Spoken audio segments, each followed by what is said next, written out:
नमस्कार मंडळी, तर संडेच्या मिनी ब्लॉगमध्ये तुमच्या सर्वांचं स्वागत आहे। तर आज मी केकच्या ऑर्डर्स नव्हत्या, तर मी आणि घरातल्यांनी ठरवलं की चला मग आज आपण पोपटी बनवूया, ती पण घरच्या घरी। तर घरच्या घरी पोपटी बनवण्यासाठी असं काहीच वेगळं लागणार नाही आहे, फक्त आपल्याला कुकर पाहिजे आणि बाकीच्या शेंगा।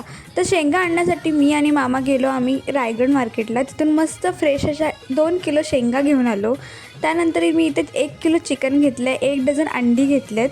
आता चिकनला मॅरिनेट करण्यासाठी नॉर्मल आपण मसाले वापरतो ते सगळे मसाले, परत त्याच्यामध्ये दही आणि थोडंसं बिर्याणी मसाला आणि चिकन मसाला ॲड करून त्याला मस्तपैकी मॅरिनेट करून ठेवून दिलं जवळजवळ 1 ते दीड तास।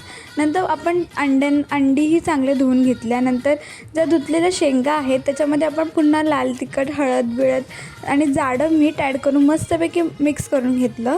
हा इथे मी भांबरुडीचा पाला घेतला आहे, जो की आपल्याला कुकरच्या खालच्या बाजूला ॲड करायचा आहे। आणि त्यानंतर त्याच्यामध्ये पोपटीच्या शेंगा आणि चिकन, परत नंतर भांबरुडीचा पाला आणि थोडंसं अंडी ॲड करायचे आहेत। नंतर अशा प्रकारे मी इथे 3 कुकर लावून घेतलेले आहेत। जवळजवळ 6 ते 7 शिट्या येईपर्यंत कुकरमध्ये पोपटी शिजू द्यायचे।